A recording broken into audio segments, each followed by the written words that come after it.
بسم الله الرحمن الرحيم والحمد لله رب العالمين والصلاة والسلام على أشرف الأنبياء والمرسلين نبينا محمد وعلى آله وأصحابه أجمعين ما بعد উপস্থিত মুসল্লিন একরাম, আমরা মহান আল্লাহ রাব্বুল আলামিনের লাখো কোটি শুকরিয়া জ্ঞাপন করি যে আল্লাহ সুবহানাহু ওয়া তাআলা আমাদেরকে এই বরকতময় রমাদান মাসে উপনীত হওয়ার এবং এই রমজান মাসের সিয়াম সাধনা করার তৌফিক দান করেছেন। আমরা সবাই বলি আলহামদুলিল্লাহ।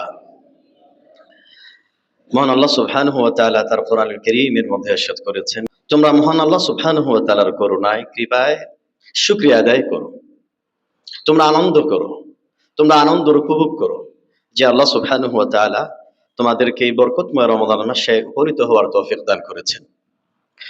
আমাদের মধ্যে অনেকেই গত বছর রমাদানুল মুবারকের সিয়াম পালন করেছে, আমাদের সাথে সালাতুত তারাবিহ আদায় করেছে, সিয়াম সাধনা করেছে, কিন্তু এই বছর তারা আমাদের সাথে আর সিয়াম সাধনা করার সুযোগ থেকে বঞ্চিত হয়ে গিয়েছে। কেউ এই দুনিয়ার জীবনটা শেষ করে আখিরাতের জীবনে পাড়ি দিয়েছে। তো এই দৃষ্টিকোণ থেকে আমরা অত্যন্ত সৌভাগ্যবান যে আমরা কোরআন নাজিলের মাসে উপনীত হয়েছি, মানে আল্লাহ সুবহানাহু ওয়া তাআলার সন্তুষ্টি কামনায় সিয়াম সাধনা করার চেষ্টারত আছি।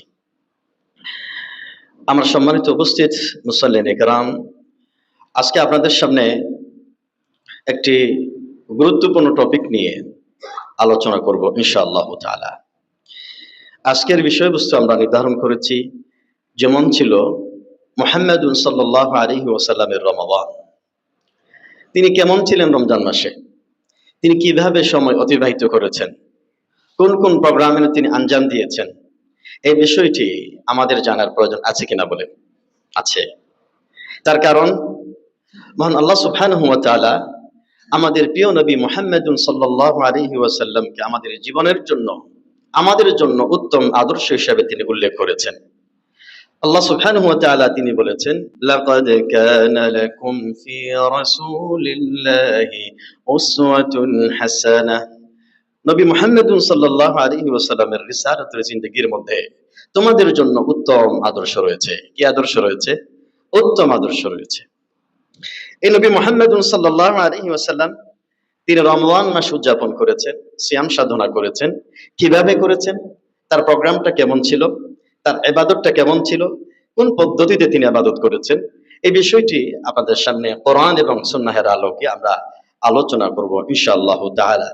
কারণ আমরা আমাদের যাবতীয় ইবাদত মহান আল্লাহর কাছে কবুল হওয়ার জন্য অন্যতম একটি গুরুত্বপূর্ণ শর্ত হচ্ছে আমাদের যাবতীয় ইবাদত বندگی কার তরিকায় হবে?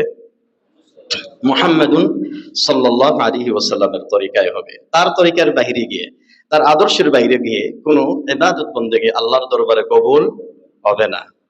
তো আমরা আপনাদের সামনে নবী মুহাম্মদ সাল্লাল্লাহু আলাইহি ওয়াসাল্লামের তিনি রমাদান মাস কিভাবে উদযাপন করেছেন এই বিষয়টিকে সামনে রেখে সংক্ষিপ্ত পরিসরে 13টি ইবাদত, 13টি কার্যক্রম, 13টি অ্যাক্টিভিটি, 13টি ইবাদত নবী মুহাম্মদ সাল্লাল্লাহু আলাইহি ওয়াসাল্লাম আঞ্জাম দিয়েছেন। কয়টি বলুন আপনারা? সংক্ষিপ্ত পরিসরে সেহরির সময় থেকে শুরু করে নিয়ে একেবারে পরবর্তী দিন সেহরি পর্যন্ত রাসূলুল্লাহ সাল্লাল্লাহু আলাইহি ওয়াসাল্লামের রমাদান মাসের যেমন ছিল তার রাসূল সাল্লাল্লাহু আলাইহি ওয়াসাল্লামের এই রমাদান যেভাবে তিনি উদযাপন করেছেন, তার জীবন থেকে সংক্ষিপ্ত পরিসরে 13টি কর্মসূচি, 13টি ইবাদত আমল আপনাদের সামনে উল্লেখ করুন। এক নম্বরে আল্লাহ রাসূল সাল্লাল্লাহু আলাইহি ওয়াসাল্লাম তিনি বরকতময় রমাদান মাসের আগমনে, এই মহান অতিথির আগমনে সাহাবা کرامদেরকে সুসংবাদ প্রদান করতেন। কি প্রদান করতেন? সুসংবাদ প্রদান করতেন। যে হাদিসটি ইমাম আন-নাসাঈ রাহিমাহুল্লাহ তিনি তার সুনানের মধ্যে উল্লেখ করেছেন, আল্লাহ রাসূল সাল্লাল্লাহু আলাইহি ওয়াসাল্লাম যখন এই রমাদান মাস আগমন করত তখন সাহাবা کرامদেরকে উদ্দেশ্য করে খুব আনন্দ নিয়ে, উৎসাহ উদ্দীপনা নিয়ে তিনি বলতেন, আতাকুম রমাদান, তোমাদের মধ্যে রমাদান মাস আগমন করেছে। ওয়া হুয়া শাহরুন মুবারাক, একটি বরকতময় মাস। বলুন না সুবহানাল্লাহ। রাসূল সাল্লাল্লাহু আলাইহি ওয়াসাল্লাম সাহাবা کرامদের মাঝে একটা উৎসাহ উদ্দীপনা ইন্সপিরেশন তৈরি করছেন।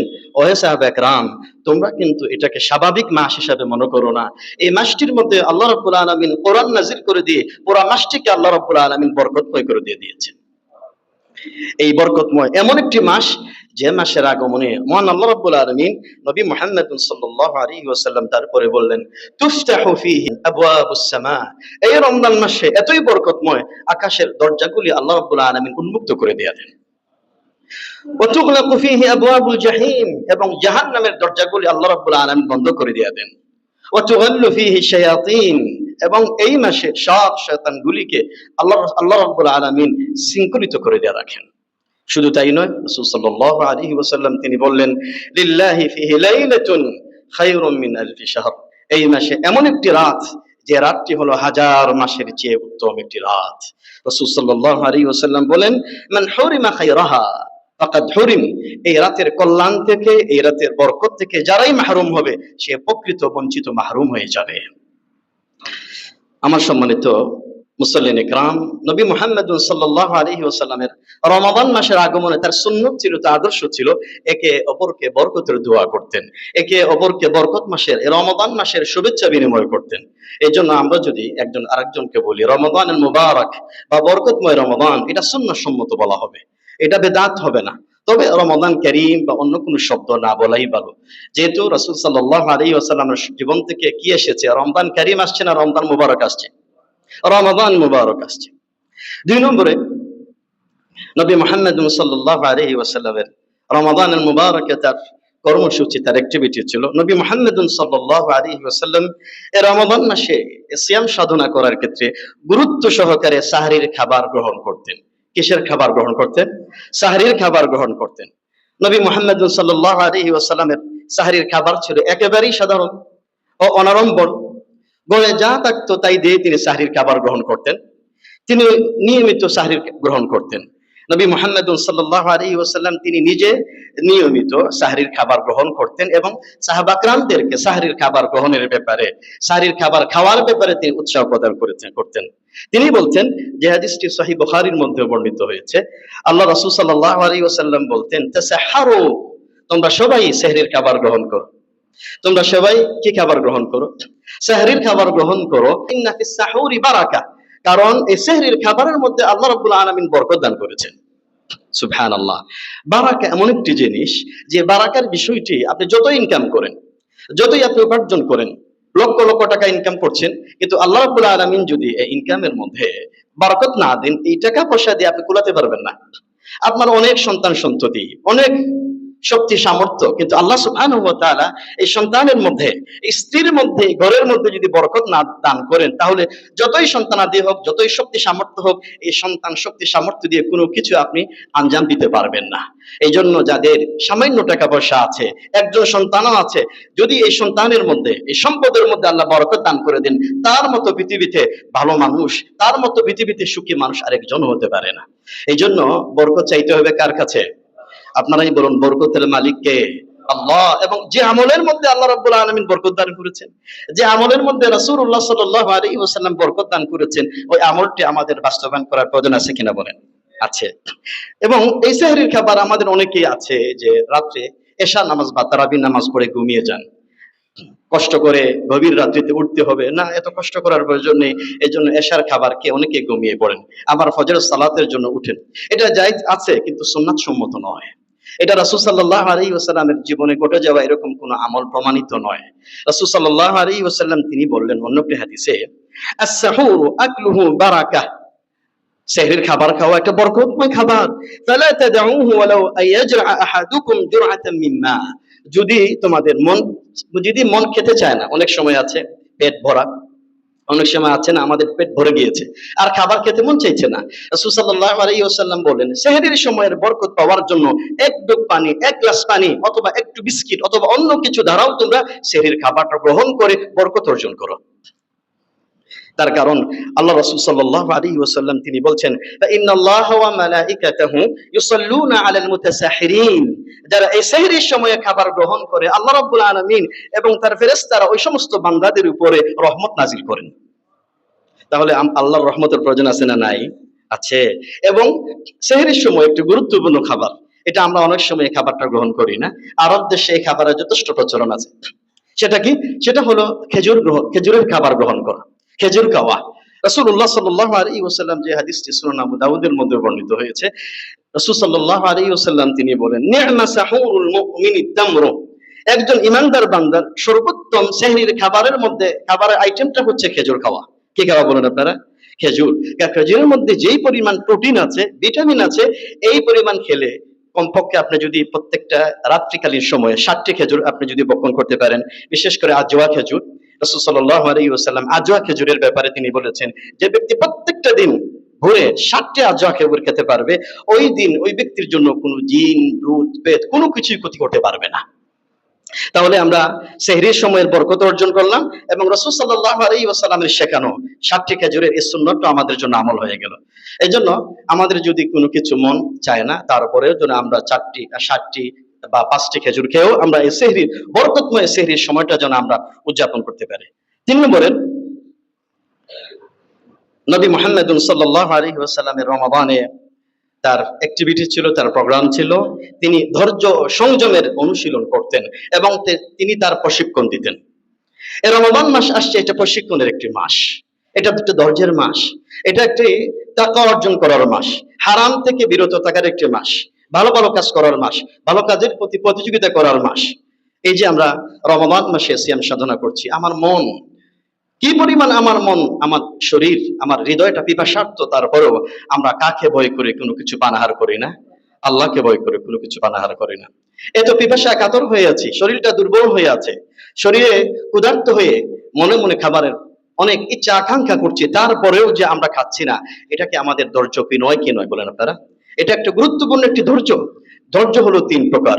এক প্রকারের ধৈর্য হলো আস-সাবরু আলা তাআতিল্লাহ, মহান আল্লাহ রাব্বুল আলামিনের ইবাদতের মধ্যে ধৈর্য ধারণ করা। আমরা যে ইবাদত করছি মহান আল্লাহকে সন্তুষ্ট করার জন্য, সন্ধ্যা পর্যন্ত কোনো কিছু পানাহার করছি না, এই যে একটা ধৈর্য, একটা সবর, এই সবরটা মহান আল্লাহ রাব্বুল আলামিন খুবই পছন্দ করেন। এই জন্য সিয়ামকে বলা হয় আস-সবর। সিয়ামকে কি বলা হয়? সবর বলা হয়, ধৈর্য বলা হয়।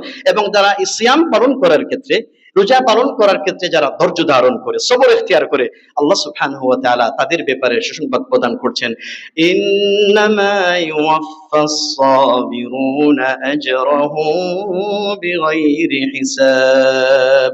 যারা নাকি ধৈর্যশীল, যারা নাকি সবর ইখতিয়ার করে ইবাদতের মধ্যে, আল্লাহ রাব্বুল আলামিন তাদেরকে বিনা হিসাবে প্রতিদান দান করবেন। সুবহানাল্লাহি বিহামদি। তো এখানে আপনাকে আমাকে ধৈর্যশীল হতে হবে, ধৈর্যের পরিচয় দিতে হবে। এবং অনেক সময় এমন পরিস্থিতির সৃষ্টি হতে পারে, আপনি বাজারে গিয়েছেন, অনেক সময় লোকেরা আপনার গায়ে উঠে পড়ে এসে আপনার সাথে ঝগড়া করতে থাকবে, মারামারি করবে, কথা কাটাকাটি করবে।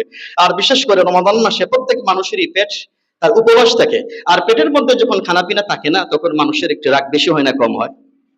আসলে রাগটা একটু বেশি হয়। আর রাগটা হওয়ার কথা ছিল কম, যেহেতু শরীরে শক্তি নেই, কিন্তু পেটের মধ্যে খানাপিনা না থাকলে রাগটা একটু বেশি হয়। এজন্য এই রমজান মাসে নবী মুহাম্মদ সাল্লাল্লাহু আলাইহি ওয়াসাল্লাম তিনি বললেন, ফাইযা কানা সাওমু ইয়াউমু সাওমি আহাদিকুম, তোমাদের মধ্যে যদি কেউ এই রমাদান মাসের সিয়াম পালন করে, ফালা ইয়ারফুস ওয়ালা ইয়াসহাব, অশ্লীল কোনো কথাবার্তা বলবে না, গালিগালাজ করবে না, তর্ক বিতর্ক করবে না, ঝগড়াঝাটি করবে না, মনোমালিন্য সৃষ্টি করবে না, ওয়ালা ইয়াসহাব, কোনো ধরনের সুরগুল করবে না। এবং কোন সময় কোনো ব্যক্তি যদি আপনার গায়ে পড়ে এসে লেগে যায়, আছেন আমাদের সমাজে, আপনি কোনো কিছু করছেন না কিন্তু গায়ে পড়ে এসে মারামারি করার জন্য প্রস্তুত হয়ে আছে, নবী মুহাম্মদ সাল্লাল্লাহু আলাইহি ওয়াসাল্লাম তিনি বললেন, ফাইন সাব্বাহু আহাদুন আও কাতালাহু, কেউ যদি এসে গায়ে পড়ে এসে বলে, মারামারি করতে চায়, গালাগালি করতে চায়, সে যেন বলে, ইন্নী মুরউন সাইম, আমি কিন্তু রোজাদার। আমি কি? আমি কিন্তু রোজাদার। এটা দুটি অর্থ। একটি অর্থ হচ্ছে আমি কিন্তু রোজাদার, আমার রোজা আমাকে গালিগালাজ শেখায় না, আমার রোজা, আমার সিয়াম আপনার সাথে মারামারি শেখায় না, আমার সিয়াম আমাকে কি শেখায়? ধৈর্য শেখায়। কি শেখায়? ধৈর্য শেখায়, সবর শেখায়। আমি কিন্তু একটি প্রশিক্ষণ কোর্সে, সবরের একটি প্রশিক্ষণ, একটি কোর্সে ভর্তি হয়েছি। এই মুহূর্তে আমি আপনার সাথে মারামারি করে, গালাগালি করে, সুরগুল করে আমার সিয়ামকে আমি নষ্ট করতে চাই না। তেমনি ভাবে এই সিয়াম আমাদেরকে গুনাহমুক্ত জীবন উপহার প্রশিক্ষণ দেয়। কি মুক্ত জীবন? গুনাহমুক্ত জীবন। এই যে সকাল থেকে সন্ধ্যা পর্যন্ত কোনো কিছু পানাহার করি না, হালাল বিষয়গুলো আমরা আহার করি না, হালাল হালাল যে স্ত্রীর সাথে যে মিলন রয়েছে, এই বিষয়গুলো পর্যন্ত আমরা স্পর্শ করি না। এটা কার ভয় বলুন আপনারা? কেবলমাত্র ভয়টা কার? আল্লাহ। এই যে ভয় এই হৃদয়ে, মহান আল্লাহ রাব্বুল আলামিন গোটা 30টি দিন আমাদেরকে একটা তাকওয়ার একটি প্রশিক্ষণ কোর্সের মধ্যে আল্লাহ রাব্বুল আলামিন আমাদেরকে ভর্তি করে দিয়ে দিলেন। আমরা যেন এই রমাদান মাসে যেইভাবে গোটা 30টি দিন মহান আল্লাহ রাব্বুল আলামিনকে ভয় করে কোনো কিছু পানাহার করি না, স্ত্রী সংযম করি না, আমরা কোনো কিছু খাই না, আমরা কোনো কিছু স্পর্শ করি না, একমাত্র কেবলমাত্র কার ভয়ে? আল্লাহর ভয়। এই ভয়টি যেন গোটা জীবনে আমার মধ্যে প্রতিফলিত হয়, এই জন্য আল্লাহ রাব্বুল আলামিন 30 দিনের একটি তাকওয়ার প্রশিক্ষণ কোর্সের ব্যবস্থা করেছেন। কিসের প্রশিক্ষণ কোর্সের? তাকওয়ার প্রশিক্ষণ কোর্সের ব্যবস্থা করেছেন। এই তাকওয়ার এই প্রশিক্ষণ কোর্স এটাকে শুধু খানাপিনা থেকে বিরত থাকার জন্য না, জীবনের প্রত্যেকটি ক্ষেত্রে আল্লাহকে ভয় করে চলার জন্য। জীবনের প্রত্যেকটি ক্ষেত্রে আল্লাহকে ভয় করে চলার জন্য। আমাদের মধ্যে আমরা অনেকেই খানাপিনা থেকে বিরত থেকেছি, কিন্তু এখনো পর্যন্ত আমরা সুদের সাথে মিশে আছি, সুদের সাথে সংমিশ্রণ আমাদের আছে, লেনদেন আছে, সুদভিত্তিক লেনদেন, ব্যাংকিং ব্যবস্থা পরিচালনা করছি। আমাদের মধ্যে এরকম মুসলমান আছে কিনা? নাই, আছে। আমাদের মধ্যে অনেকে সিয়াম পালন করছে, কিন্তু এখনো পর্যন্ত চাঁদাবাজি করছে, করছে কিনা বলেন? গত সরকারের যেরকম চাঁদাবাজির ঘটনা ছিল, এখনো পর্যন্ত চাঁদাবাজি কি মুক্ত হয়ে গিয়েছে দেশটা নাকি? না, এটা দেশ থেকে মুক্ত হয়ে যায়নি। কারণ এই চাঁদাবাজি মানুষের তৈরি করা আইন দিয়ে কোনোদিন এটা চাঁদাবাজ মুক্ত একটা রাষ্ট্রটা সমাজ উপহার দিতে পারবে না। আমাদের দেশ থেকে এই দুর্নীতি মুক্ত করার জন্য একটি কমিশন আছে কিনা? নাই, আছে না? নামটা কি? দুর্নীতি দমন কমিশন। এই দুর্নীতি দমন কমিশন যেখানেই দুর্নীতি হবে সেখানেই দুর্নীতি দমন করবে। আপনারাই বলুন, এই বাংলাদেশের ইতিহাসে 53 বছর অতিবাহিত হয়েছে, আমাদের দেশ থেকে দুর্নীতি মুক্ত হয়েছে কিনা? হবে না। এটা আল্লাহ মানুষের তৈরি করা কোনো আইন দিয়ে। কারণ যে দুর্নীতি মুক্ত করবে সেও তো অনেক সময় দুর্নীতির মধ্যে জড়িয়ে পড়ে, পড়ে না? হ্যাঁ, তাহলে যে ব্যক্তি নিজেই দুর্নীতির মধ্যে জড়িয়ে পড়ে তাকে দিয়ে কোনোদিন এই সমাজটাকে দুর্নীতি মুক্ত করা যাবে না। দুর্নীতি মুক্ত করতে পারে আল্লাহর আইন। কিসের আইন? আল্লাহর আইন, ইসলামী আইন। এই জন্য আল্লাহ সুবহানাহু ওয়া তাআলা সমাজ থেকে দুর্নীতি মুক্ত করার জন্য এমন তাকওয়ার একটি পরিবেশ, যে প্রশিক্ষণের কোর্সের ব্যবস্থা করেছেন। এই ইমানদার বান্দা যদি সত্যিকার অর্থে পুরা মাসে তাকওয়ার অনুশীলন করতে পারে, সত্যিকার অর্থে, বিষয়টি এমন নয় সকাল থেকে সন্ধ্যা পর্যন্ত কোনো কিছু পানাহার করলাম না, আবার রাত্রি বেলায় গিয়ে সুদের সাথে ঘুষের সাথে সম্পৃক্ত হয়ে গেলাম, রাত্রি বেলায় গিয়ে সিনেমা নাটক ছায়াছবি আমরা দেখলাম, অন্যান্য সময় গিয়ে আমরা নাফরমানির কাজ করলাম, মানুষদের উপর জুলুম করলাম, নির্যাতন করলাম, নিপীড়ন করলাম, মিথ্যা মামলা দিলাম। এরকম মুসলমান আমাদের সমাজে আছে কিনা? নাই, আছে। সিয়াম কিন্তু ঠিকই পালন করছে, কিন্তু আল্লাহ রাব্বুল আলামিনের বান্দাদেরকে কষ্ট দিচ্ছে, চাঁদাবাজ করছে, রাহাজানি করছে, সন্ত্রাস করছে। এইরকম সিয়াম পালন করে মান আল্লাহর কাছে কোনো প্রয়োজন নেই। এই জন্য আল্লাহ নবী মুহাম্মদুন, যে হাদিসটি সহিহ বুখারীর মধ্যে বর্ণিত হয়েছে, আল্লাহ নবী মুহাম্মদুন সাল্লাল্লাহু আলাইহি ওয়াসাল্লাম তিনি বলেন, মান লাম ইয়াদা কাওলা যুরি ওয়াল আমাল বিহি ফালাইসা লিল্লাহি হাজা ফি আন ইয়াদা তাআমাহু ওয়া শারাবা।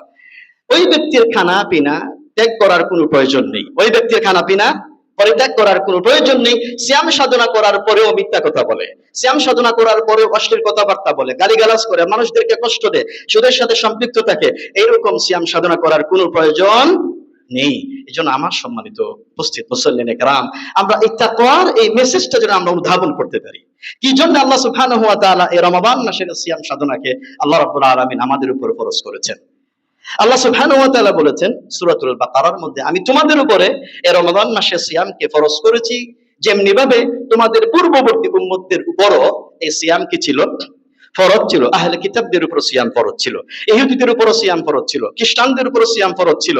কিন্তু ইহুদিরা, খ্রিস্টানরা এই সিয়ামের একটি গুরুত্বপূর্ণ গুণ তারা মিস করেছে। সেই গুণটি বলুন কি আপনারা?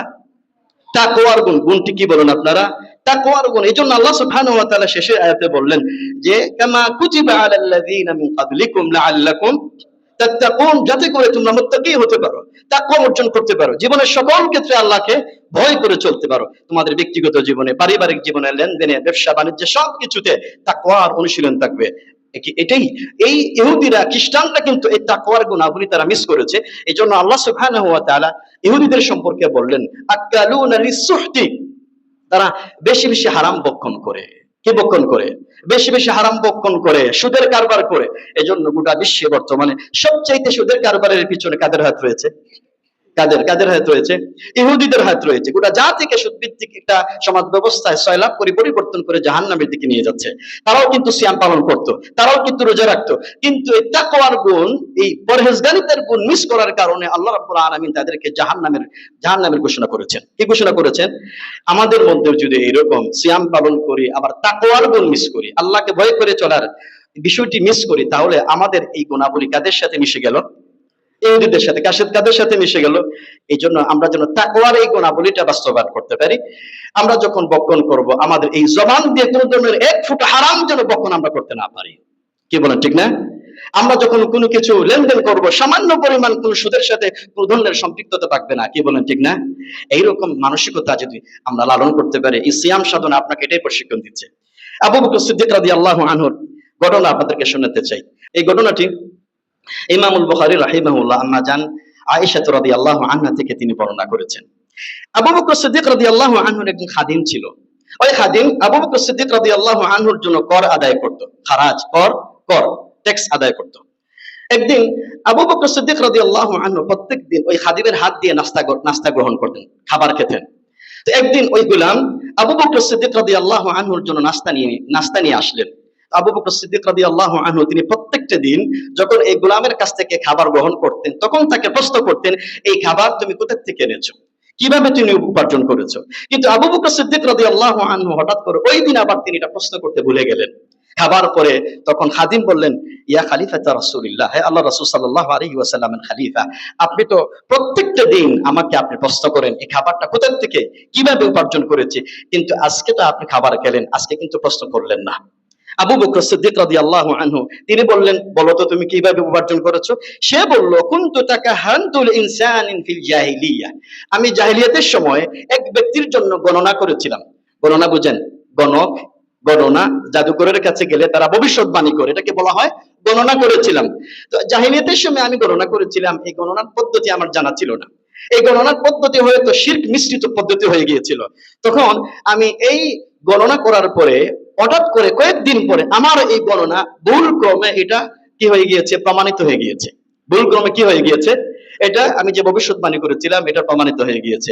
এই জন্য পরবর্তী সময়ে ওই ব্যক্তি এটা যেহেতু প্রমাণিত হয়ে গিয়েছে, বাস্তবায়ন হয়ে গিয়েছে, তখন ওই ব্যক্তি খুশি হয়ে আমাকে কিছু উপহার দিল। এই উপহার থেকে আমি আপনাকে খাবারের ব্যবস্থা করলাম।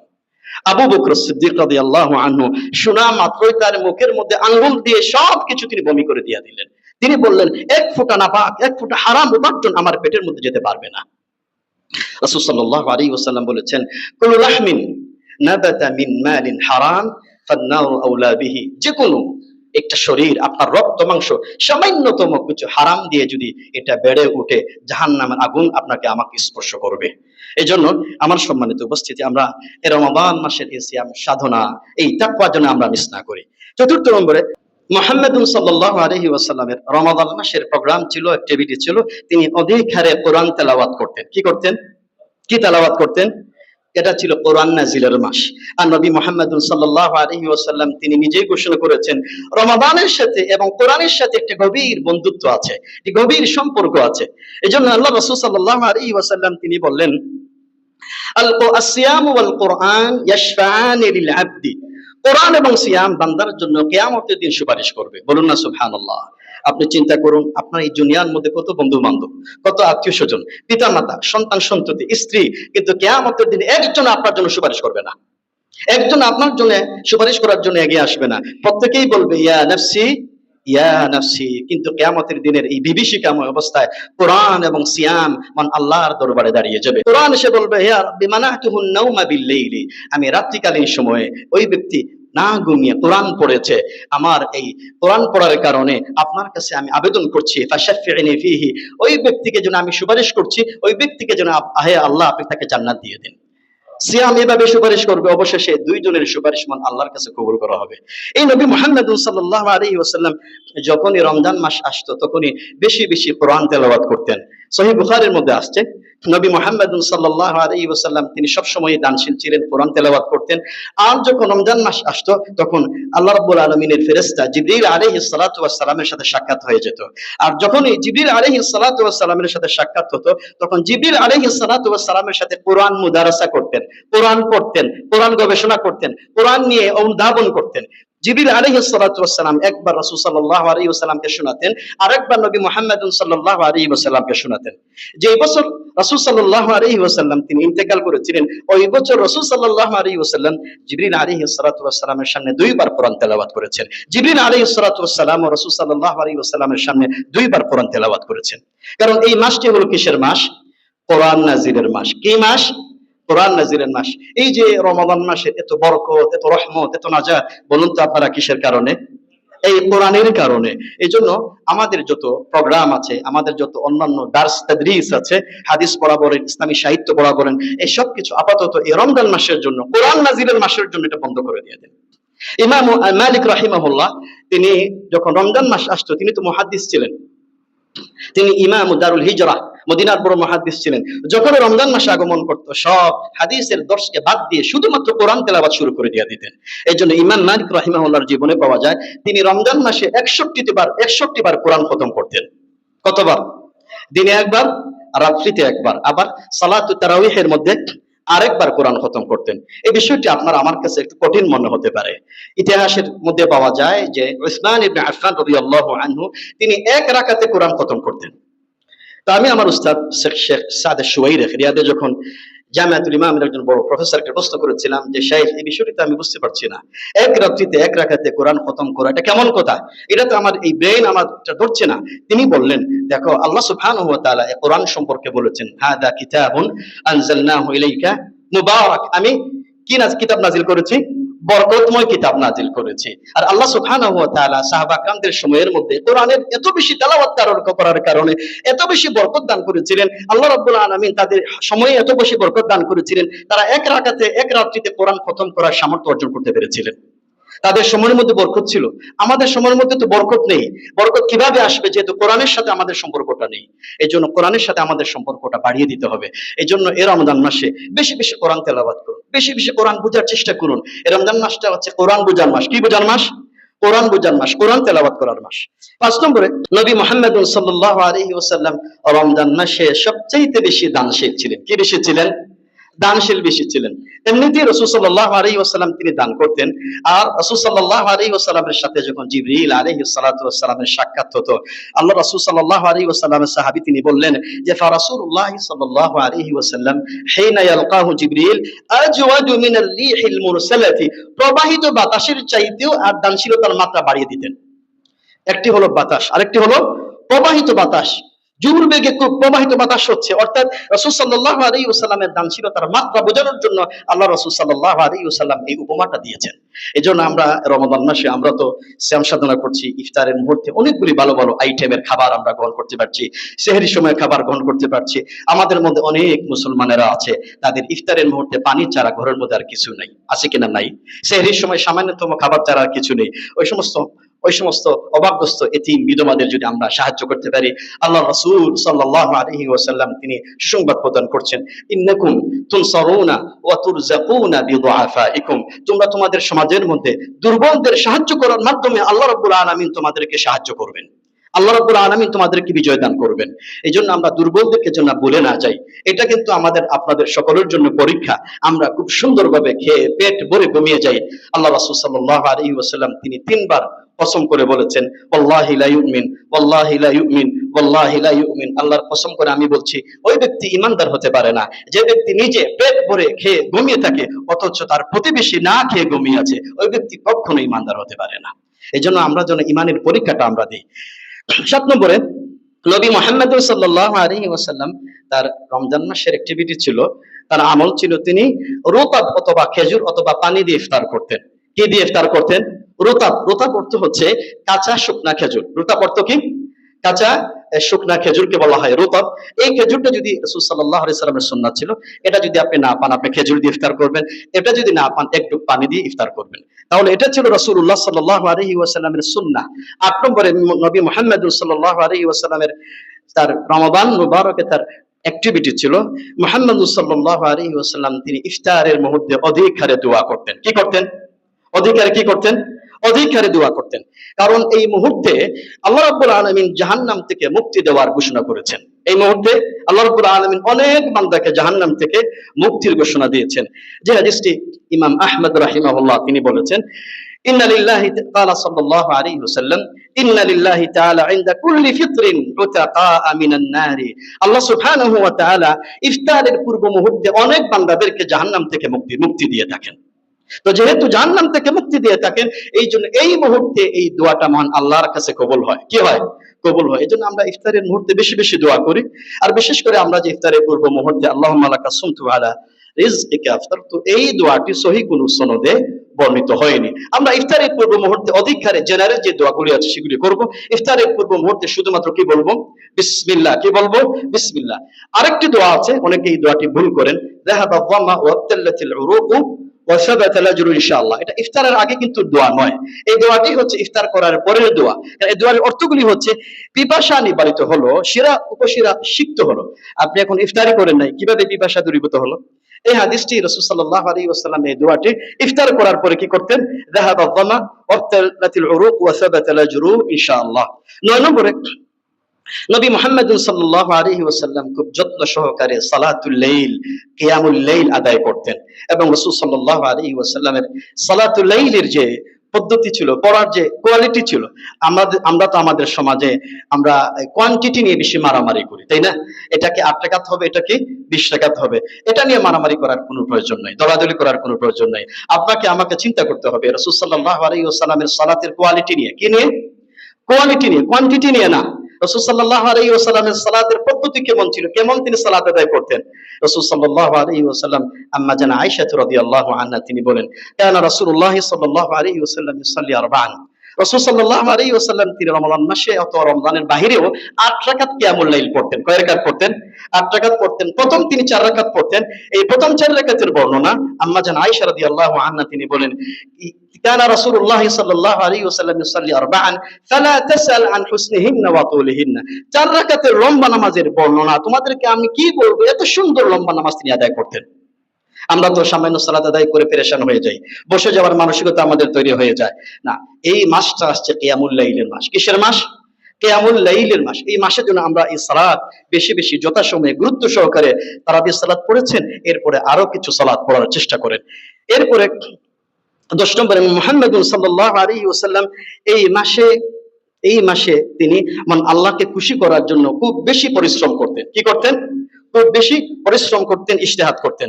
যে হাদিসটি ইমাম আহমদ রাহিমাহুল্লাহ তার মুসনাদের মধ্যে বর্ণিত হয়েছে, আল্লাহ রাসূল সাল্লাল্লাহু আলাইহি ওয়াসাল্লাম তিনি রমজান মাসের প্রথম 20 দিন ঘুমাতেন এবং নামাজ পড়তেন, ঘুমাতেন এবং নামাজ পড়তেন।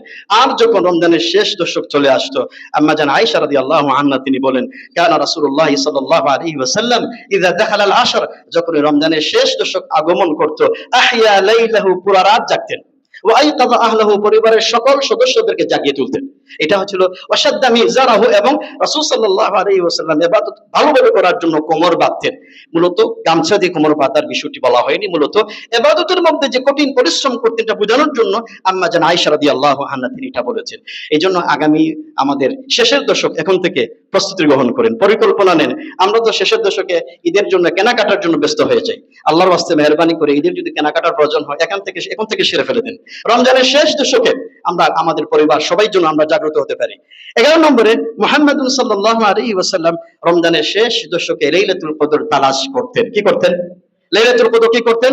তালাশ করতেন, খুঁজতেন। লাইলাতুল কদর তালাশ করা মানে কি? একটা জিনিস হারিয়ে গিয়েছে, একটা জিনিস কি হয়ে গিয়েছে?